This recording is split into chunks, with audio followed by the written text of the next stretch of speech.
Weapon number 5 doesn't kill you directly. It uses your own immune system against you. You inhale it once, and your body immediately classifies it as safe. That decision is where everything begins to fail. Because the weapon doesn't spread through damage. It spreads through permission. Your immune system allows it in. No alarm triggers. No symptoms appear. So you keep functioning normally. But inside your body, replication has already started. Not aggressively. Not visibly. System-level integration.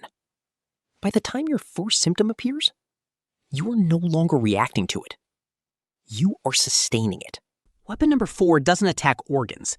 It attacks timing. Your body stops updating in real time. A reaction arrives slightly late. A thought completes slower than it should. A movement doesn't fully match intention. You notice it, but dismiss it. Because nothing is broken yet. That delay is the infection. Now your system stops syncing with each other. Heart rate no longer matches stress. Breathing no longer matches awareness. Perception no longer matches reality. And then you see it externally. Your reflection responds, but not at the same speed as you. Not distorted. Just delayed. That delay is enough. Because now even panic cannot execute correctly. At weapon number 3, treatment stops being a concept. The system detects a threat and reacts instantly. Emergency protocols activate globally. Every known medical solution is deployed at once, and every single one fails immediately. Not reduced effectiveness, complete system rejection.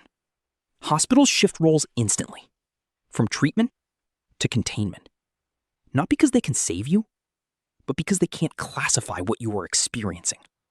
There is no category for it, no known biological reference point. And when classification fails, medicine becomes irrelevant. Weapon number 2 doesn't change your body. It changes authorship of your thoughts. At first, hesitation appears in simple decisions. Then doubt enters familiar thoughts. And something more unstable. You begin analyzing your own thinking while thinking it. Like watching your mind from a step too far away. And slowly, your decisions stop feeling fully initiated by you. Not replaced. Filtered. Some thoughts complete instantly. Others never fully form. And you can feel that selection happening. But you cannot identify where it happens. At this stage, you are still conscious. But no longer fully autonomous. Weapon number 1 is not biological anymore. It is structural replication of failure. Every system it touches begins to repeat itself. Not breaking immediately, rebuilding incorrectly, over and over. Each cycle becomes a weaker version of the last.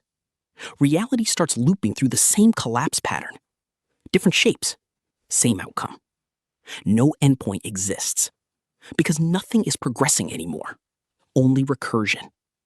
And at the center of that recursion is you. Not as a survivor, not as a victim, but as the controlled reference point that allowed the system to be observed.